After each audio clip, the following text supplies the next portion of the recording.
Greetings. I'm going to do a real quick demonstration here on deformers or morphs to create them on a Genesis 8 female character. And as you can see here, we have a character loaded into the scene. It's more convenient to have available two of your panes here, the deform and the scene tab or pane. And so to begin then, with your character selected, we want to go create new. This will pull up a dialog box here. This you can just sort of generically name. It's not going to be part of the final naming convention. And as you can see here,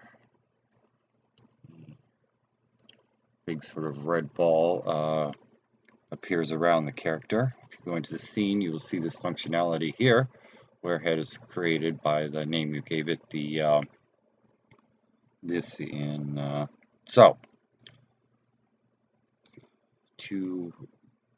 Obviously this has the entire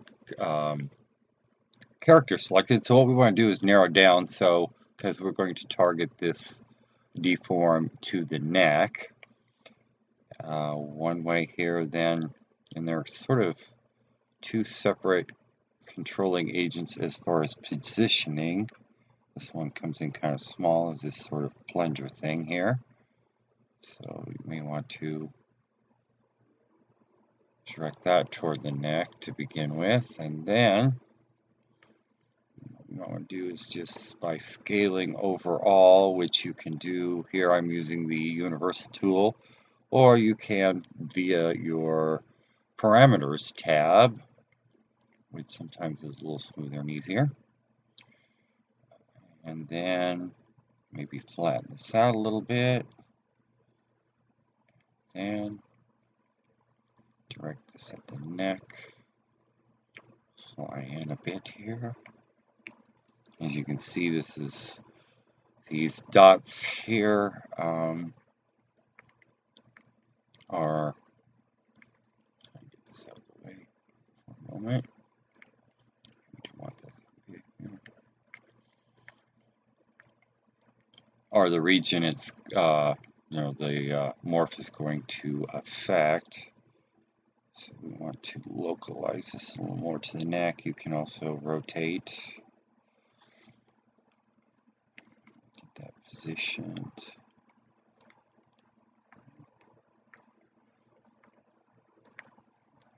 Make it kind of like that. I'm going to put this.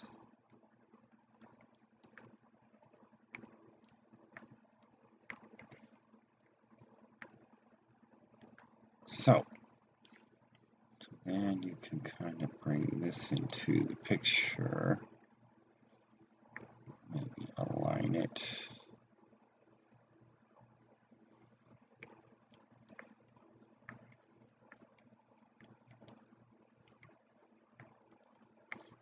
Then to manipulate this, to actually do the morphing, then you click this portion of the structure here, and then you can use parameters, or again on your universal tool.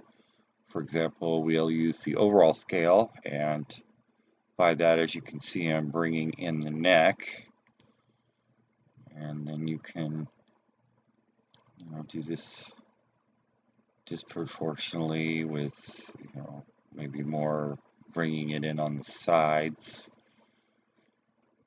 You can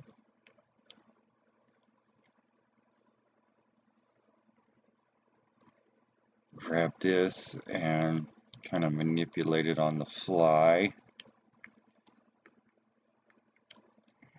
So we'll go with that for that. And supposing you wanted it to be a little bit more complex of a deform that just one will not suffice, you can add multiple. Go back to your deform tab, select the character, create new, neck 2, Okay, that machine.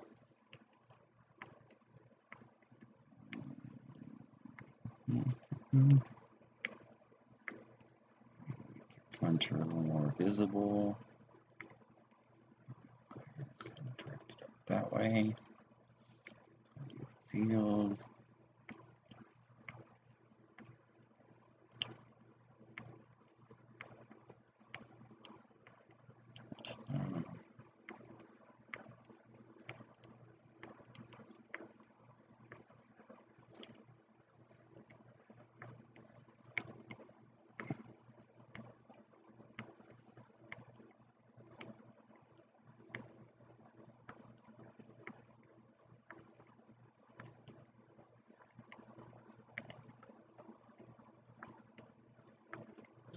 Like that.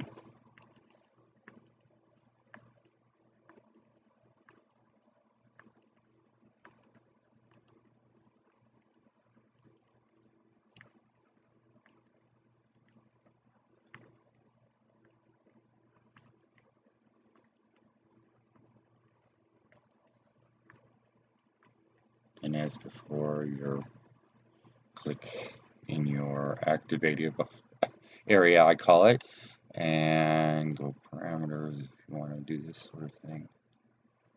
Suck that in.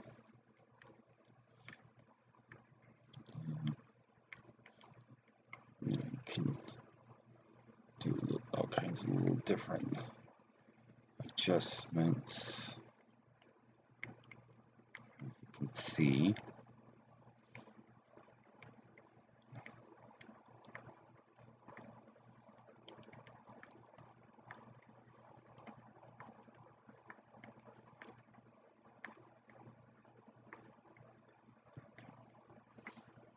So, and if that's what we're wanting, then the steps to finalize them. This will ultimately put both of these on one control when you set them up, multiply like that. So here by default, none of these are checked. Create root control parameter, you want that. Depends on how you want it to come out. This structure, when you click this, is deleted once you spawn it. The delete applied deformer. We'll have that, and then apply the supplied morph or spawn morph. If you click that, it will say, keep it on there once you spawned it. If you don't, then if you selected the delete the applied deformer, then it wouldn't be deformed. Anyway, so we will have that too. So then you hit the spawn morph, and you must do this with the character selected. Common problem I have. So here you're getting more toward a final name, so we'll just go, and it will prompt you twice for each part of the element.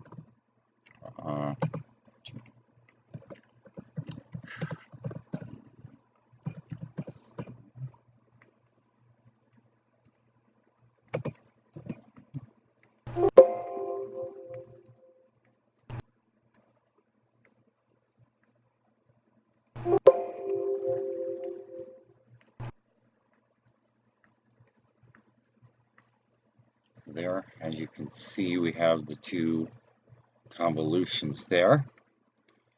And so if you go to parameters with your character selected, you'll have this under morphs, and you can see that here is the controller. We can actually go the other way or more. Here you can set limits on this. One of the things, I wanted it to be just G8 female neck deform, so we can edit various aspects here in this parameter setting. And so then that has that. So if you wanted to put limits on it, use limits, and then you can set them accordingly.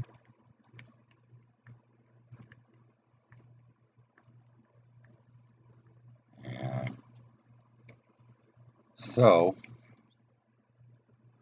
now you want to, if you're going to have this included in a product, you want to save your morph. In order to do that, select the character file, save as support asset, morph asset. Here, make note of this name that you put there. This is coming in by default from your preferences that you may have put in Dev Studio. And then here we want to call this whatever our relative final name is going to be as well. And then we have to select it. Here you'll see we have a hierarchy of all the parts of the Genesis 8 female, as well an overview like here. See, we have the individual areas. So as it is morphs, and here we have our G8 female neck deform. And so that's all you want to select there, and you save that like that. So what that will do,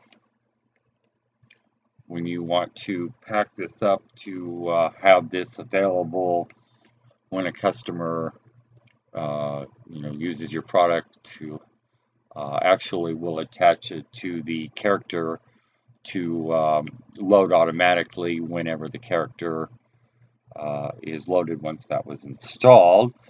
And so if we go to our Dev Studio library, depending on where you have that, you go to the data directory. It's DAS 3D, Genesis 8,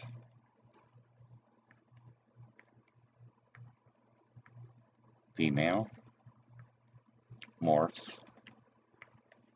And then here's where that name I said you want to make note of. See, notice we have this directory here, free one.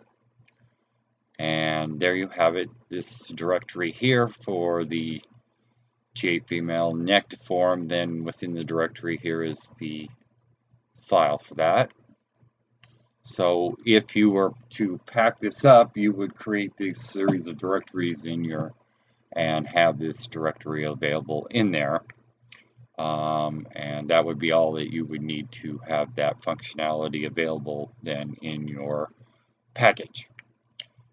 So that's kind of a real quick overview of how DForms morphs are set up on a character in Dev Studio.